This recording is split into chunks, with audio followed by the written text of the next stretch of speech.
Hi there. Here we are. It's Wednesday, and we're ready to talk about Hi. an interesting topic for us anyway. I would say this topic is the essence of our work. Absolutely. So we What? are Laura and Dave Butler of WorkLife Consulting, and we offer online and in-person executive coaching, team development work for the individual who's a part of the team and the organization. So today's topic, EQ is leadership's blind spot. Yes, indeed. Tell me about that one. Well, um, starting with the EQ being popularized in 1995 through, up into the 2000s, it's been 7 years since it came out, and still people are still struggling to understand what it is, especially in leadership. Because in leadership, there's been such a focus for so many years, such deep ruts and tracks that have to do with money and budget and profitability and all those things which are important.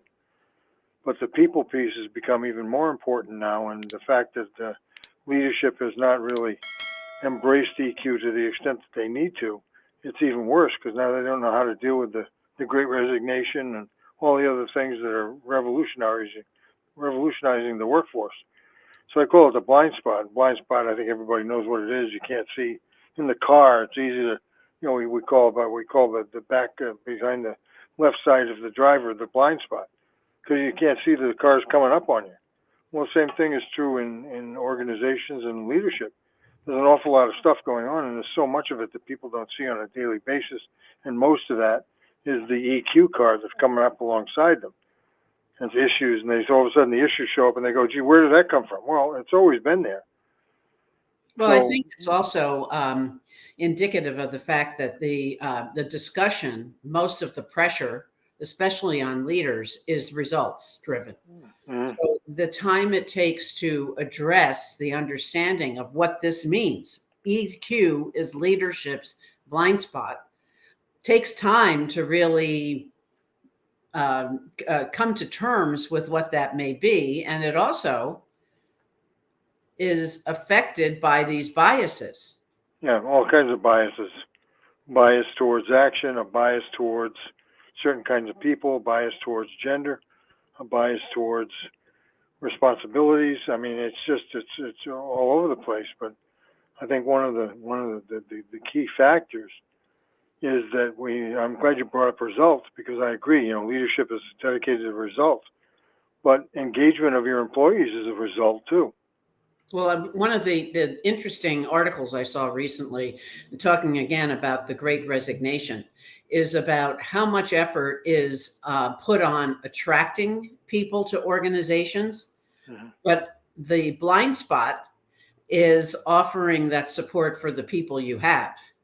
And then when you do find the people, the onboarding process is usually terrible. Right. And half the people you hire are leaving in 3 to 6 months because they can't stand the place because they feel lost.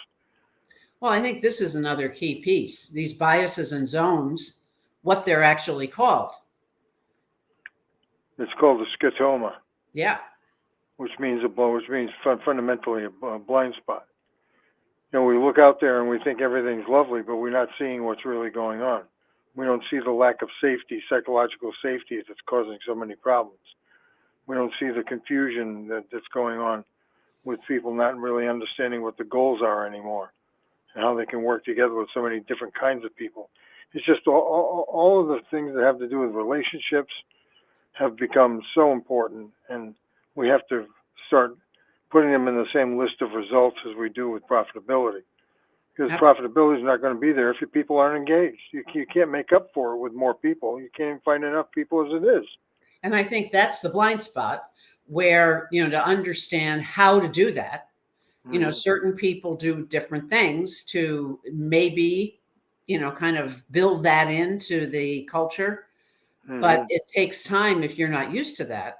And that's where the blind spot occurs, because there's that fine line between engagement and out the door result and, and relationships. But I think the EQ self-awareness is what allows us to see. Yeah, it allows us to see what we don't see. That's Mhm. what self-awareness is all about. I think people think, well, I'm self-aware, I know what all my strengths are and all that kind of stuff. So the more important thing is to be aware of where your blind spots are.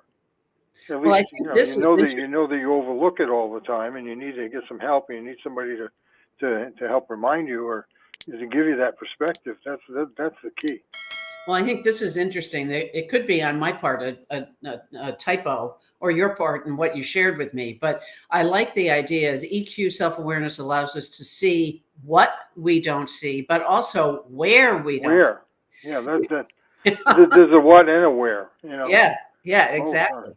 Yeah. So we are Dave and Laura Butler of WorkLife Consulting. We produce our live stream every Wednesday at 4 o'clock Eastern Time. But one of the things that I'd love to hear from you, if you're listening to our recording, thank you for listening. If you're live, thank you for attending. But leave a comment. What blind spots have you noticed about yourself? I Or know. about the organization where you work. Yeah, I mean, we have one of our clients. It's clear they're all really good at getting things done, but their blind spot is planning. So they keep coming up with like not enough work or not enough materials or whatever it is that they haven't planned for, and even planning for having enough people. that's right. Well, one of the ways that we can address blind spots and help with a different perspective, provide people with different perspectives, is with the tool we use, which is the Berkman. Mm-hmm. So if we look at this slide that shows the 4 core perspectives, there's a red, green, blue, yellow component to what we see. So the people side of the house. But so what I see is from my blue lens, and it affects how I structure, how I see the culture, how I align with the mission, vision, and goals. So the Right. blind spot, particularly for me, is over on this side, The red. the red and the yellow. Yeah. And Yeah, me too. I'm mostly green. yeah, so for us, here we have our business together. Guess what we overlook and causes our blind spots? Right. Our blind spots compound each other. I have the blind spot. You have the blind spot. Pretty soon we're real busy doing the green and the blue. But what about the red and the yellow? Oh yeah, that stuff. But in terms of general guidance, let's say for individuals and organizations, which is what we do and how we use the tool, it's less about the organizational seats or colors here and more about what the process is. So reds are action. So reds are the doers. They go get it. They don't have a blind spot there at all. But their blind spot could be over in the diagonal opposite, over in the blue, where rather than take the time to plan and hold back a little bit and assess what's going on, they push the button. Let's go. Let's get things going. Right. They know where the hammer is, but they don't know where the people are. Or are they using a nail? And the blue, and in my world, my oversight could be, or my blind spot is action. Get off the dime, go get it done. But I do know intuitively that I need to do that. So I do it in terms of the way I work out. If I'm feeling super overwhelmed with things and my blue thought process gets in my way, I go down and I ride my Peloton bike and I get busy, I get active. So the same goes in your case, green. The green are the relationship builders, the storytellers, kind of collaborators. Right. And so they'll talk, and I'm speaking for you now for a change. Right They'll talk all the time, but they may not have the clear facts and data to back up their story. Right. So Or they may overlook how long it's taking for them to tell the story. Yeah. And so be able to tap into a yellow and say, hey, come on over to my side of the fence and give me some data. Right. I think that's the big issue that I think we have to make a point about. I'm writing about it in the next blog that we have, is that it's not just about me being aware of, and that helps. So at least I know what it is that I overlook.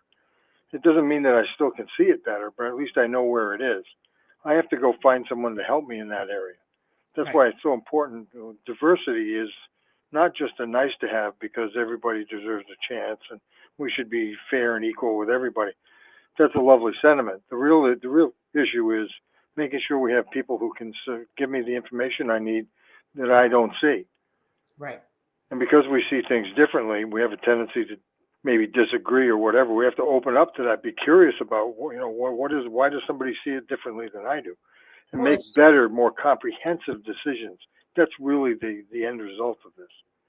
yeah, it really is the ability. That's where self-awareness comes in, and the ability to help each other have those conversations. And if something is going wrong, we know we tap into somebody. Maybe they're not our best friend. They don't have to be. They don't have to be. They can go and help us. And the same goes for Yellow. So Yellow, if they are, they have the most outstanding spreadsheets and data, but they could borrow the green storyteller and bring their data and their numbers to life. So we need all four of these in organizational support and teams. Right. Yeah, you had just mentioned like the green likes to have people like them.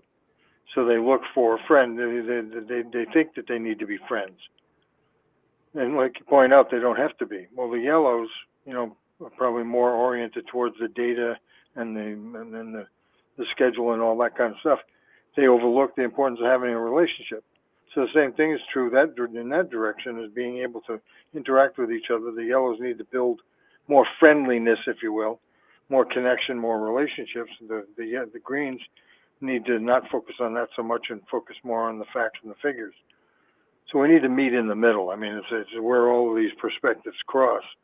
That's what I mean by comprehensive, being able to have a comprehensive view of what's going on and making better decisions as a result.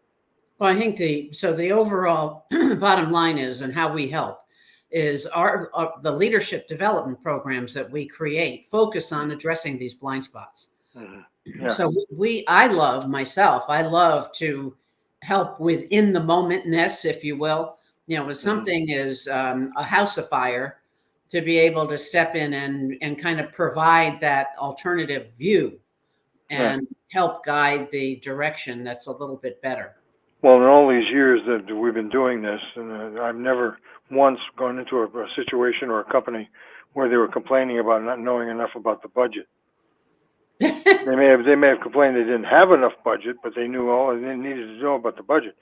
The blind spot was always the people. Why are they doing that? Why aren't people working better? Why aren't they working together? Why can't we get on the same page? That's always it's the same problem over and over again. Mm-hmm. That's why I see that's the EQ is the blind spot. It's not the IQ. Mm-hmm. Exactly. So if you're listening to this on the recording, let us know what your blind spots are. Sometimes even just writing them down and addressing them in a comment kind of eliminates them a little bit. You can check out our website, WorkLifeOnline.com. That we have a quiz up on our pop-up right now, which is on being emotionally smart. So please check that out and join us weekly. So we'll be here for new topics each week. Well, another people have said to me, well, how am I supposed to see my blind spots if they're blind spots? Well, one of the best ways to do that is just to simply start categorizing the problems that should come up for you on a daily basis. Are they mostly budgetary? Are they mostly planning? Are they mostly people? Or are they mostly results and goals? You can color them if you want, red, green, blue, or yellow, but that's the point is the areas where the problems usually are coming from for you are probably the areas where you have the blind spot. So I'm going to take that as a to-do on my list. So thank you for listening. We'll see you next time. And we're going to play a little, as we always close out our live streams, with our dear friend Elliot Lewis and his music. So thanks for listening.